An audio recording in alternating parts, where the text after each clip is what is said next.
right now. Pittsburgh's best sports show is about to begin. Call us or tweet us. We've got things to talk about on the Ireland Contracting Nightly Sports Call. Good evening, everyone. Welcome inside the Fan Cave. This is the Ireland Contracting Nightly Sports Call. You know the drill. Call us or your opinions at 412-575-2600. Bob Pompeani here in the Fan Cave. Andrew Fillipponi is up in 93.7 The Fan, home of the PM team. And tonight, Andrew, we'll start with the Pirates, who seem to have dominated the San Francisco Giants. Boy, the Giants at one point I thought were going to be a playoff team. They've completely fallen apart. They bring in Rafael Devers, and they go south in a hurry.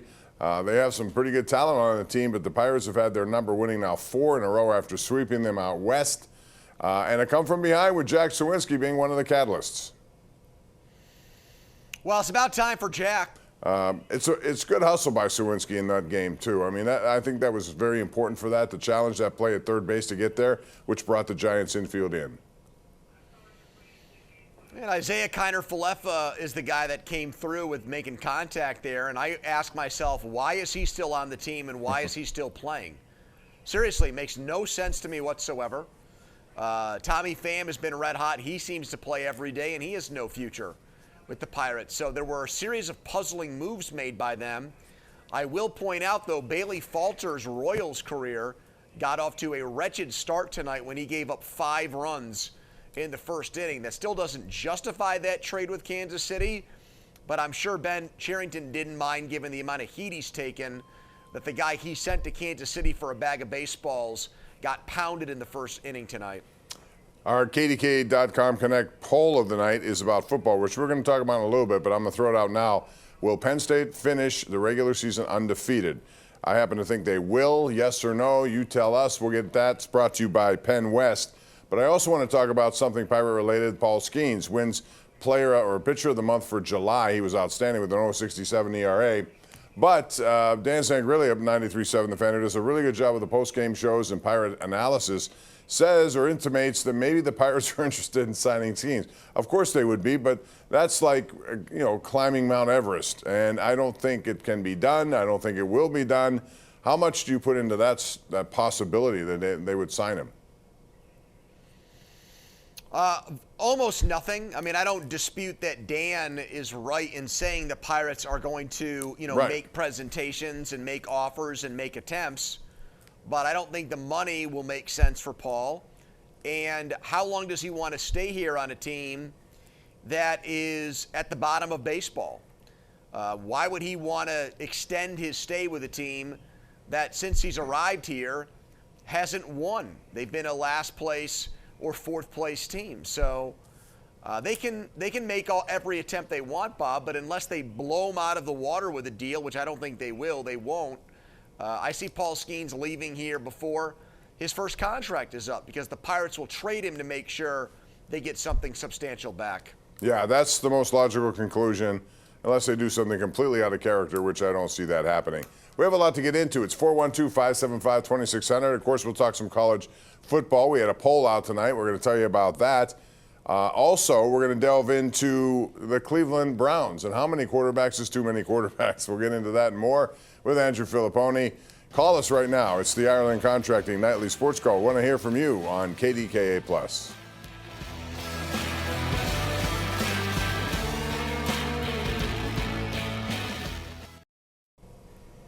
All right, this is our Xfinity tweet of the night. It's brought to you by CBS Sports College Football, and it's the coaches poll. First one came out today. Texas #1, Ohio State #2, Penn State #3. Then it's Georgia and Notre Dame, which would be a very interesting college football season and a different format this year when they get to the 12-team playoff. First 4 teams will get byes, or the actual legitimate ones, as opposed to what they did last year. But you see Penn State in there. Interesting that Ohio State and Texas play right off the bat in the shoe, and it's #1 versus #2, but Penn State's lurking there.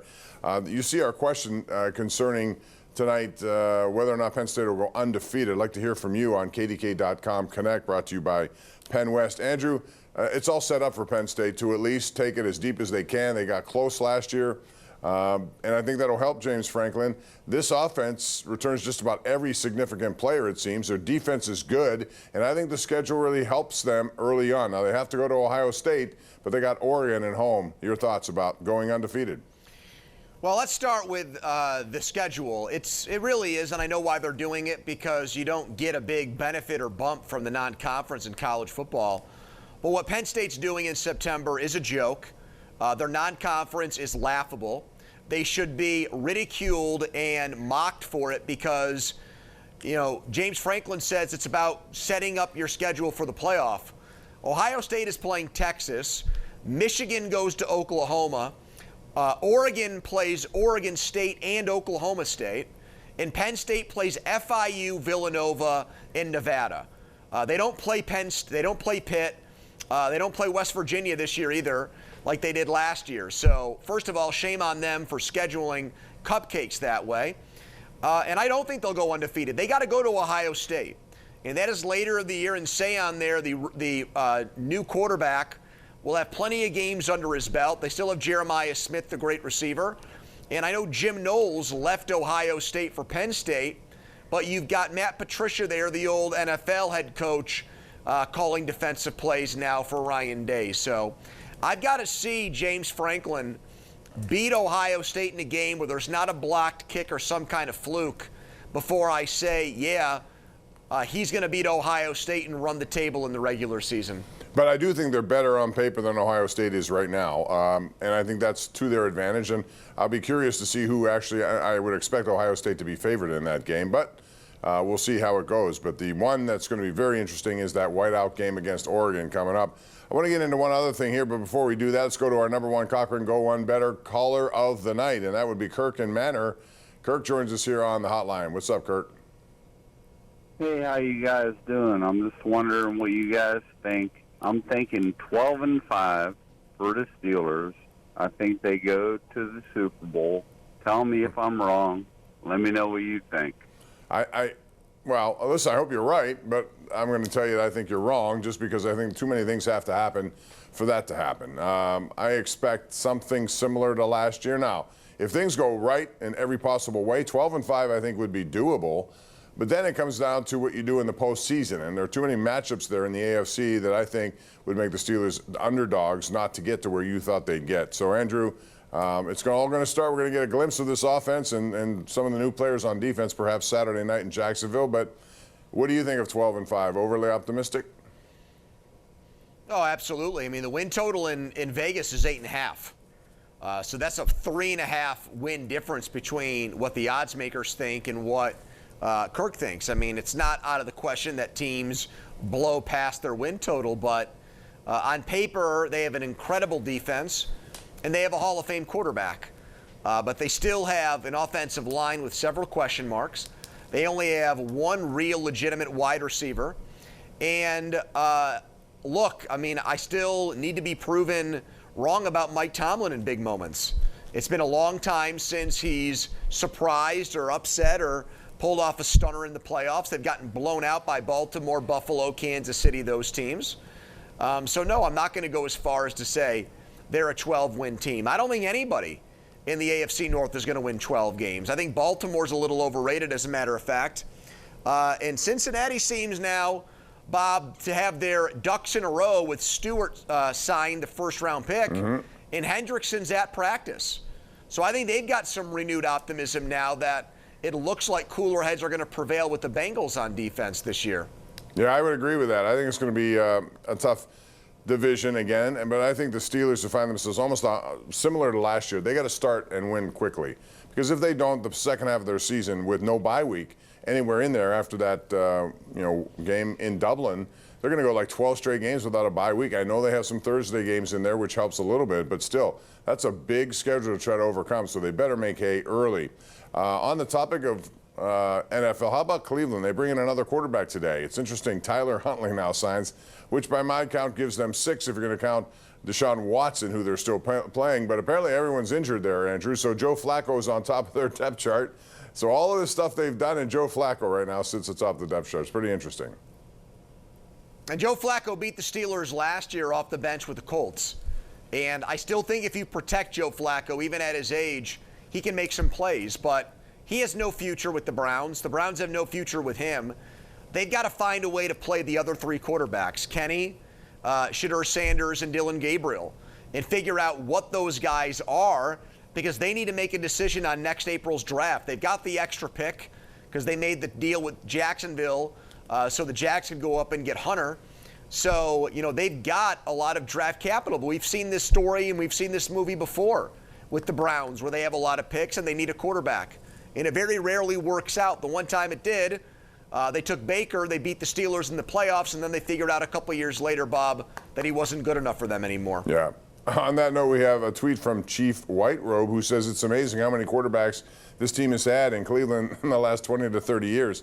Well, I mean, not many times where you go through even, a preseason where you say 6 quarterbacks on one team, and that's exactly what they're dealing with there. At the end of the day, do you think it's Joe Flacco starting the season? I still think it's going to be Pickett if he has whatever the injuries. I'm not sure what he's dealing with. I know they got some hamstrings there with Dylan Gabriel. Shedeur Sanders, will he be able to be in there at any point? But I still think Pickett starts the season. You? Well, I thought it would have been Kenny, but, I could see them going with Flacco because it's a really tough schedule, and let Joe eat up some of those losses early in the season and then start to play the younger guys. If they go in that direction with Flacco, I could see Kenny getting traded again, Bob. And Joe's the starter, and then you've got, I'm serious. Yeah, and then you've got Gabriel, and then you've got Gabriel and Shedeur Sanders. I mean, I watched the Hall of Fame game. I know a lot of people didn't, although the ratings are pretty good, as a matter of fact. But, Detroit's dying for a backup quarterback. Kyle Allen threw 2 horrendous interceptions. We watched him last year. You did in the preseason. And Hendon Hooker does not look like he's going to get it. Right. So maybe that's a destination for Kenny. Could be. To back up Jared Goff, someone that's a former first-round pick that's won games in the NFL. But, I don't think it's a guarantee that Kenny Pickett is on the Browns roster week 1.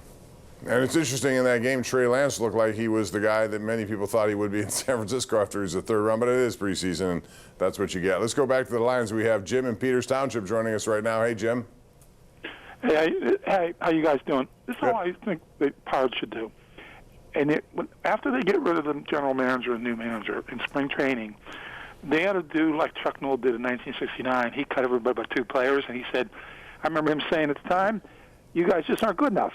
Keep Skenes and a few other people and cut everyone else and start rebuilding. With what, though? They don't have much in their system to rebuild.